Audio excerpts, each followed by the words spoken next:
Hi everyone, welcome to srisai online training. Right. So today in this session of Core Java, we are going to discuss the following topics. So different ways of Java programming, flow of execution of Java program, numeric arithmetic operations in a Java program, Boolean values in a Java program. So before starting with these topics, let us have a small revision what we discussed in the last session. So in the last session, we discussed about Java programming. We have done some basic programs in Java, and we have understood some basics of Java, like tab space, new line, delimiter, curly braces, okay, etc. And we have understood Java printing methods. So basically we have three printing methods in Java: system.out.println. After printing, it will take the cursor to the next line. Print method, after printing, it will stay the cursor on the same line. Printf method, it is same as that of C language. Using format specifiers, we can print the data on our output screen. %sign_f, %sign_s, %sign_c, %sign_d, etc. So printf is not preferable in Java. Print and println are more preferable in Java. So now let us understand what are the different ways of Java programming. Okay, so different ways means other cases of writing Java program with a different class name and different file name. So basically we can write a Java program in four ways. So first one we have already seen, case 1, class name and file name are same. For example, class sample. Now inside this sample class we'll take public static void main method string of args. Okay, and we have saved this program as sample.java. Okay, so here class name and file name both are same. So how to compile this? So for compiling this we use javac file name sample.java, and for running this we use java main class name, which is sample. So it is main class name. Okay, so when we compile this internally, it will create sample.class, which is technically known as bytecode. Okay, so this is what is case 1, what we have done with the previous program: sample.java, sample1.java, sample2.java, sample3.java. Right, now coming to the case 2, this is important for us. We are going to see program for case 2 only now. Okay, so here main class name and file name are different. Okay, so for example it goes like this. So let us say that class, okay, sample example. Now under this I'm going to take the main method public static void main string of arguments. Okay, so generally main class name and program name should be same, but our program name will be demo example.java. So main class name and file name are different. Then how to compile this? So for compiling we have to use the file name. So the command goes like this: javac demo example.java. On successful compilation, we'll get the bytecode based on the class name. So what is the class name here? Sample. So we'll get it as sample example dot class. Okay, right, so we'll do a program for this and also verify this, and for running we have to use the main class name. Okay, So what is our main class name here? Java sample example, and we'll get the required output. Okay, so class name and file name are different. Both are not same. Okay, so for compiling we have to use the file name. For running we have to use the main class name. So now let us try to work with a small program here. So our program name will be demo example.java. Our program description is Java program with class name and file name are not same. So not same means different. Right, so take a new page, Control N, first write comments at the beginning of the program, and then take the main class. So what is our main class here? Sample example. Right, so under this we are going to take public static void main string of args. Okay, so now sample example, will save this in our working directory. So our working directory will be g:/ssot java core programs. Under that, right, so till now we are taking main class name and program name are same, but now main class name is sample example. I'll change it to demo example. Right, and here we'll print one small message here. So system.out.println. I'll write here main class name is plus. Okay, what is our main class name here? It is sample example. Okay, and then program name is, okay, program name, so main class name and program name is demo example dot java. Right, so it is demo example dot java. Right, so save this program in our working directory. Now come to the command prompt. So in the command prompt, go to your working directory where you have saved the program, and then check out here we have demo example, which is our file name or program name. So I'll compile this. When I compile this, I will not get bytecode, which is demo example dot class. I will get the bytecode, which is sample example dot class, because bytecode is generated based on class name but not file name. Right, so compile this. Javac demo example.java. Right, so after successful compilation, okay, what is expected here? Semicolon is expected at the end of the line.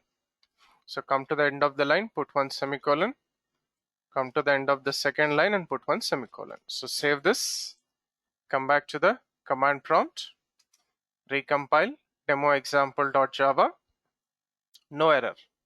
Okay, check out dir, directory structure. So for our file name demo example.java, on successful compilation we got sample example.class. So based on the class name, bytecode is generated. Okay, so now run java sample example. Okay, so when you run sample example, you'll get the output. So main class name sample example, program name demo example.java. Okay, so we have to understand very important point here. Okay, so the point goes like this. Note: on successful compilation, bytecode means dot class file, is generated based on class name but not file name. Okay, so this is important point.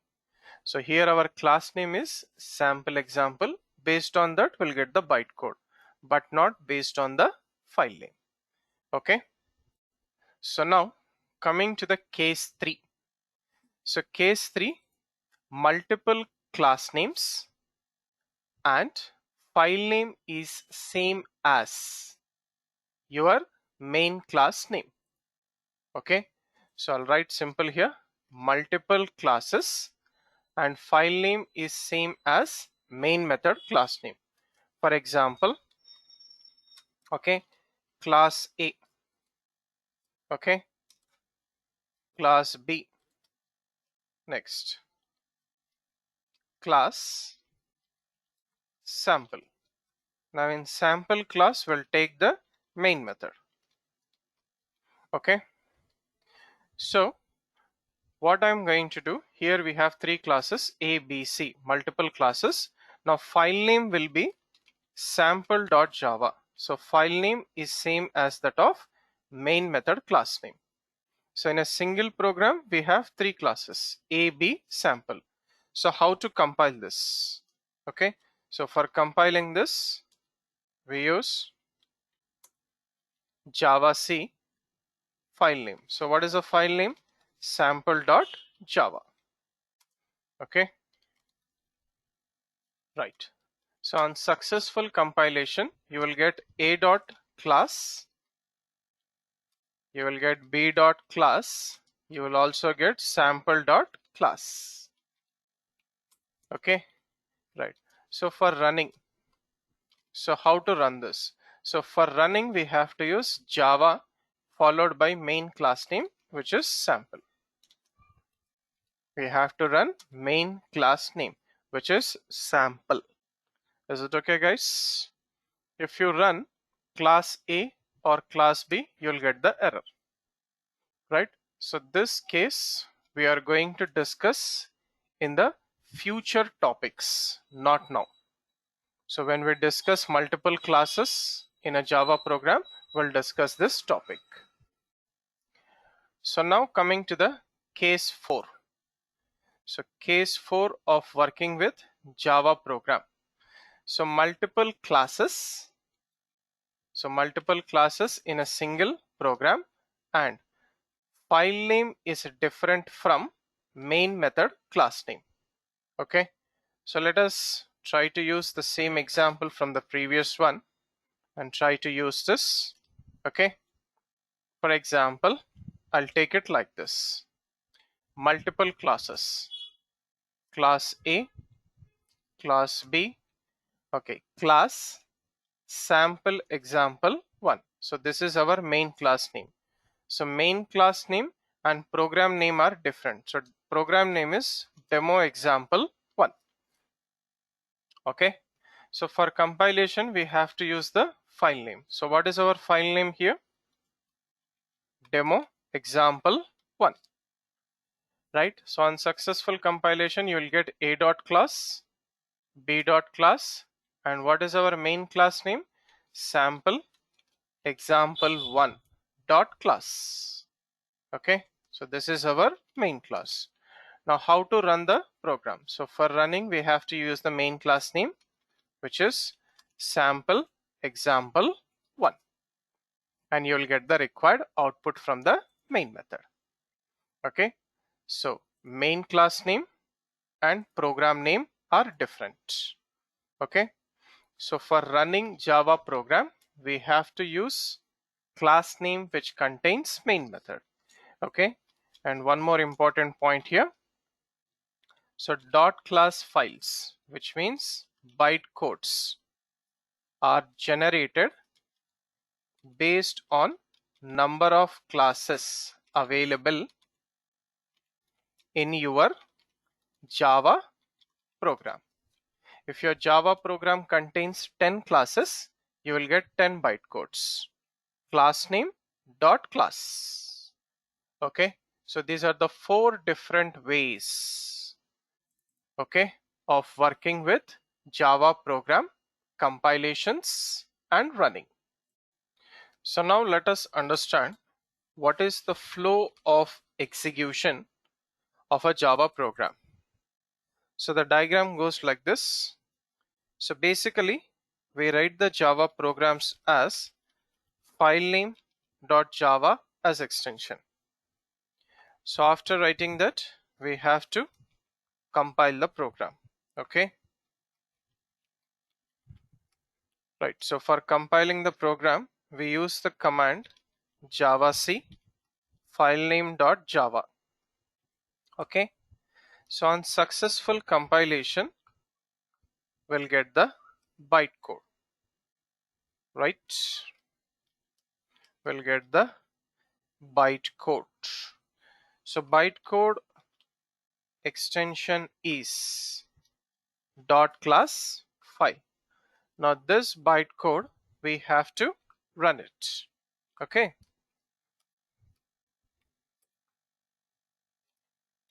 We have to run the bytecode. So when we run the bytecode, we'll get the output of the program. Okay.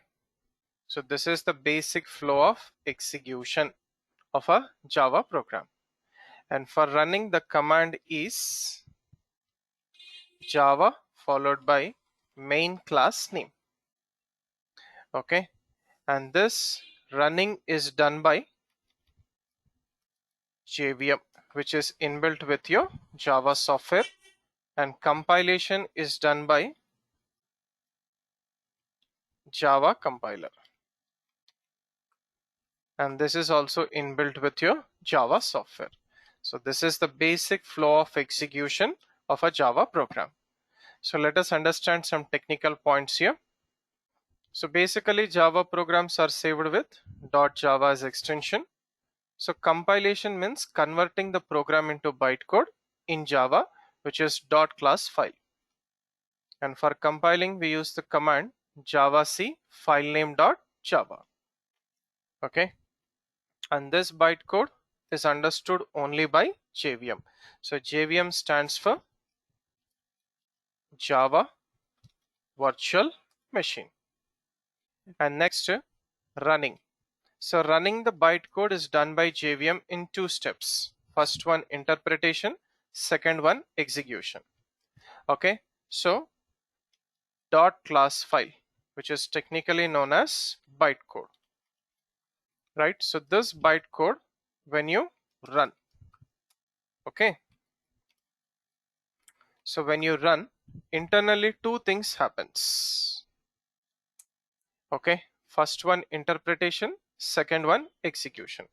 So when you run this, interpretation. So interpretation happens. So who will do this interpretation? Java interpreter. It is a small piece of software inbuilt with JVM. So interpreter, it will convert your bytecode into machine code.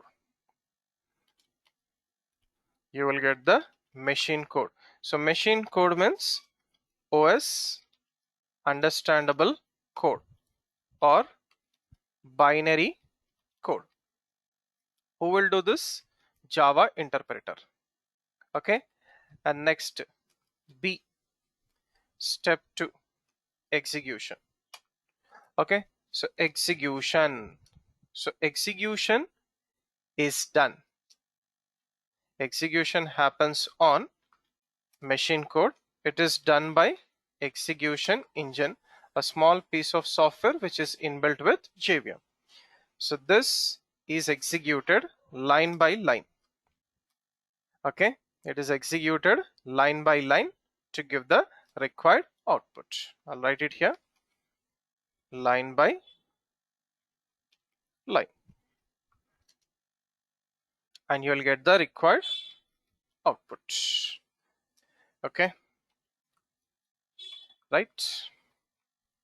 So this is what happens when we run the Java program. Internally two things happens: interpretation, converting the bytecode into machine code, and it is done by Java interpreter, and then this machine code is executed line by line to give the required output, and this is done by execution engine. Okay, so what is interpretation? So interpreting means converting the bytecode into machine code. So Java interpreter is a small piece of software which performs interpretation process.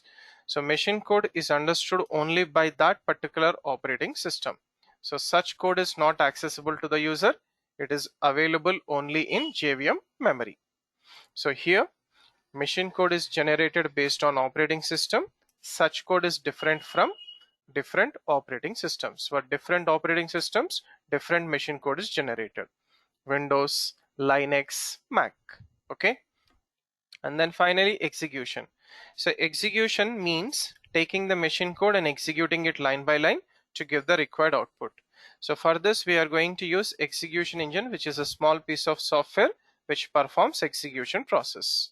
So technically Java interpreter and execution engine are two small pieces of software which are part of JVM, Java Virtual Machine, and Java Virtual Machine is part of your Java software which is installed in your system. And execution is done by JVM with the help of operating system. It is done by JVM with the help of operating system, because operating system is the manager of your computer system, which is responsible for executing any application, any program in your system. So now let us work with numeric arithmetic operations in Java program. So basically we have 5 types of arithmetic operations. First one addition, second one subtraction, third one multiplication, fourth one division, fifth one modulo. So division will give the quotient if remainder is not divisible by divisor. Remainder. So if the remainder is not divisible by divisor, it will stop and give the remainder as modulo operation. So for this, let us take a small program, numeric addition.java. So first let us take a new page, write comments at the beginning of the program, class numeric addition, and then take the main method, public static void main, string of args. Okay. Right, so save this program in your working directory, numeric additions.java. So our program name and main class name both are same. Right, so here I'll take system.out.println 10. Okay, I'll take it as 11 plus 3. So directly performing operations on values in println method. So println method, it can display text, data, values, etc. So save this program, come to the command prompt, and then compile the program. So javac numeric additions.java. Right. So check your working directory.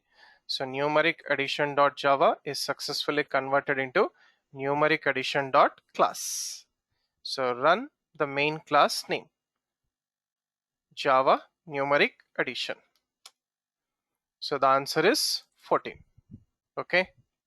Right. So I can also take directly here 11 minus 3, 11 into 3. Next 11 by 3, 11 modulo 3. Okay. So save this, recompile, no error, and then run. So addition 11 plus 3 14, 11 minus 3 8, 11 into 3 33, 11 by 3. So 3 3s are 9, remainder is 2. So remainder is not divisible, so the quotient is 3. And the remainder is 2 if it is not divisible by divisor, modulo operation. Right. So now for this I'm going to give one message here. So my message is Java arithmetic operations. Right, so save this. Now recompile the program and run it. So Java arithmetic operations addition, subtraction, multiplication, division, and modulo. Okay, so here we can use mathematical expressions directly in println method. Okay, so the note point goes like this. In println method or print method or printf methods, we can use, we can perform mathematical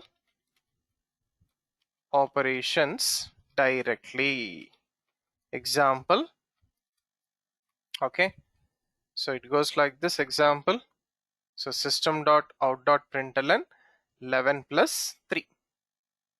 Okay, it will perform the operations directly in the println or print and printf and gives the result on the output screen. Okay, so these are some basic arithmetic operations. So coming to one small important technical note point. In all printing methods, println, print method, print methods are used to display the data in three cases or three situations. One, string data or text data. Two, numeric data, numbers data. And three, operations on string data or numeric data. For example, 10 plus 4, 14, like that. Okay, we can use this operations on data, and all three are compatible with these cases. Next, in Java, all methods are in lowercase. Okay, if two or more words are available in that particular, okay, so if two or more words are available in that particular method, then only from second word first letter should be capital. For example, I can take it like this. Println method, it is a single word, completely lowercase. Print method, printf method, concat method, all three are single words, so completely lowercase. Right, so two uppercase, so it is comprising of three words. Two, TO2, lowercase, first word. Upper, second word, U capital. Case, third word, C capital. Okay, so next one, two lowercase, TO2, first word completely lowercase, second word first letter capital, third word first letter capital. Okay, so this is a standard or notation in Java programming. Okay, it is a standard or notation in Java programming, but it is not a rule. First word lowercase, from second word onwards. Okay, only first letter should be capital and without spaces. We should not have any spaces in between, right? So now let us try to understand one of the important data type which is available in Java, Boolean data type. So basically this data type is not there in C++. It was introduced in Java. So Boolean data type, it will take only two values, true, false. So internally true means 1 and internally false means 1. But according to the developer, true and false are the two values which are available in Boolean data types. Okay, right? Right, so how to use Boolean values? So these values helps us to check conditions in program. For example, if A less than B, if A is equals to B, etc. Okay, so we can also use relational operators for conditions with Boolean values. Less than, greater than, less than or equals to, greater than or equals to, not equals to. So let us try to implement this Boolean operations with relational operators in our program. Okay, so basically in C++, true means 1 and false means 0. Okay, right. So let us take the previous program, copy this, select all, copy this, take a new page and paste it here. Right. So let us take the comment like this: program to demo Boolean values with relational operators. So let us change comment here. So get back to the point. So what is our main class name? Boolean example 1. So get back to the program. So change the class name as Boolean example 1. Do the smart work so that we can save the time. Right. So let us save this program in our working directory programs. So Boolean example 1 dot Java. Okay. Right. So program execution starts with main method. So Java relational operations. Okay. So 11 less than 3, true. 11 greater than 3, false. 11 less than or equals to 3, true. Greater than or equals to 3, false. Less than or equals to 3, false. Greater than or equals to 3, true. Greater than or equals to, any one of them should be true. Next, 11 equals to 3, false. And then 11 not equals to 3, true. So save this and then come to the command prompt, clear the screen. So let us say Java C. So here Boolean example 1 dot Java. So compile it, no error, and run it. So Java relational operations. So 11 less than 3, false. 11 greater than 3, true. Less than or equals to 3, false. 11 greater than or equals to 3, true. Either of them should be true. 11 equals to 3, false. 11 not equals to 3, true. Okay, so this is how we are supposed to work with, okay, Boolean data type with condition checking as well as with relational operations in Java program. Right. So that is what is all about today's session in core Java programming. So different ways of Java programming. So we have seen 4 different cases. Flow of execution of a Java program. So numeric arithmetic operations in Java program: addition, subtraction, multiplication, division, and modulo. So Boolean values with condition checking and relational operations in Java program. Right. Thank you for watching and listening to this session. Have a nice day.